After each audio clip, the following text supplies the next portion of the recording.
Culture et patrimoine du judaïsme, une émission présentée par Emmanuel Attias. Chers auditeurs, bonjour. Début décembre 2021, un héros est parti rejoindre les siens. Né sur la côte est des États-Unis dans une famille juive ashkénaze arrivée dans l'Empire russe au début du XXe siècle, Edward Shimes était le dernier officier encore vivant de la Easy Company, la brigade aéroportée de l'armée américaine, rendue célèbre par la série Band of Brothers. Engagé à 19 ans dans l'armée de l'air, il est recruté pour participer comme parachutiste lors du débarquement en Normandie. Il prendra part ensuite à d'autres batailles mythiques telles que l'opération Market Garden aux Pays-Bas en septembre 1944 ou encore lors de la terrible bataille des Ardennes où tant de ses amis devaient perdre la vie.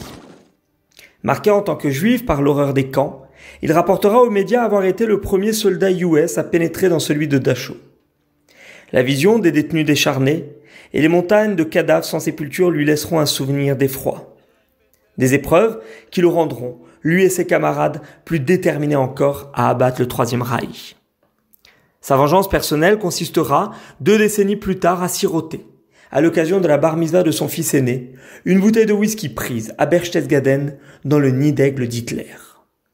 Comme lui, ce sont des milliers de jeunes juifs qui se sont portés volontaires pour aller combattre le fléau fasciste et libérer l'Europe du joug nazi. Sur 200 000 soldats alliés qui participèrent au débarquement en Normandie, on ne compte ainsi pas moins de 4 000 juifs. En réalité, leur nombre est probablement supérieur, ainsi que l'a affirmé il y a quelques années le vétéran britannique juif du D-Day Walter Bingham lors d'une émission radiodiffusée sur Israel National News.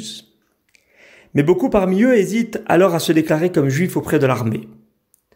Par peur de tomber aux mains des nazis, bien sûr, mais aussi en raison de l'antisémitisme traditionnel qui règne en Grande-Bretagne et empêche les juifs d'accéder aux postes à responsabilité. Comme Bingham, ce sont néanmoins 65 000 juifs qui serviront dans les rangs de l'armée britannique au cours de la guerre.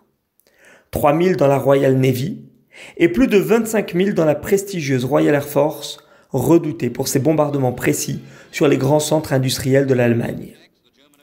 Parmi les juifs tombés au combat lors de ces raids, il convient de citer les jumeaux londoniens, Gerald et Basil Felsenstein. L'un descendu à l'âge de 21 ans au-dessus de Essen en décembre 1943, le second abattu à l'âge de 22 ans au cours d'une mission vers la fin de la guerre. Côté américain, on trouve également de nombreux juifs, d'origine allemande et autrichienne bien souvent. Des recherches menées après-guerre ont permis de déterminer que plus de 4% des effectifs américains étaient juifs lors de l'assaut. On les retrouve alors dans tous les corps d'armée, de l'infanterie à l'aéroportée, en passant par les unités médicales ou encore le service de presse. Le New-Yorkais Harold Baumgarten fit ainsi partie de la première vague d'assaut sur Omaha Beach, la plus sanglante des 5 plages du D-Day. Sur la veste qu'il porte en ce temps de la barge, il a dessiné une étoile de David par défiance à l'égard de l'ennemi. Blessé à 5 reprises en moins de 24 heures, il refusera de se cacher ou même de cesser le combat. Il avance malgré plusieurs blessures graves à la tête et des jambes hors d'usage.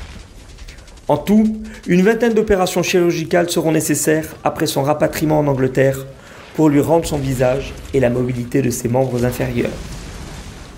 Autre acteur de cette tragique journée du 6 juin 1944, le célèbre reporter de guerre Robert Capa. Né André Friedman dans une famille de la bourgeoisie juive hongroise, Robert Capa fait partie des rares photographes présents lors du débarquement en Normandie. Sous les obus et la mitraille, le journaliste photographie la guerre au plus près. Après avoir suivi les troupes jusqu'en Allemagne et couvert en 1948 la création de l'État hébreu, le légendaire Robert Capa mourra en 1954 des suites de l'explosion d'une mine antipersonnelle en Indochine. De nos jours, le sacrifice de ces juifs et de leurs frères d'armes, chrétiens comme musulmans, est visible à travers les nécropoles alliées réparties dans toute la Normandie. Au cimetière américain de Colville-sur-Mer, sur 9400 tombes, 149 arborent une étoile de David. De quoi définitivement faire taire les antisémites, comme le célèbre auteur de Charlie et la chocolaterie, Roald Dahl, qui n'hésita pas en son temps à affirmer qu'il n'avait jamais vu un juif en première ligne. Pour retrouver cette chronique et consulter la riche bibliographie qui a permis son écriture, je vous invite à vous rendre dès ce week-end sur ma chaîne YouTube Patrimoine et culture du judaïsme. Je vous donne rendez-vous vendredi prochain pour un nouveau thème d'actualité. D'ici là, excellente semaine à tous.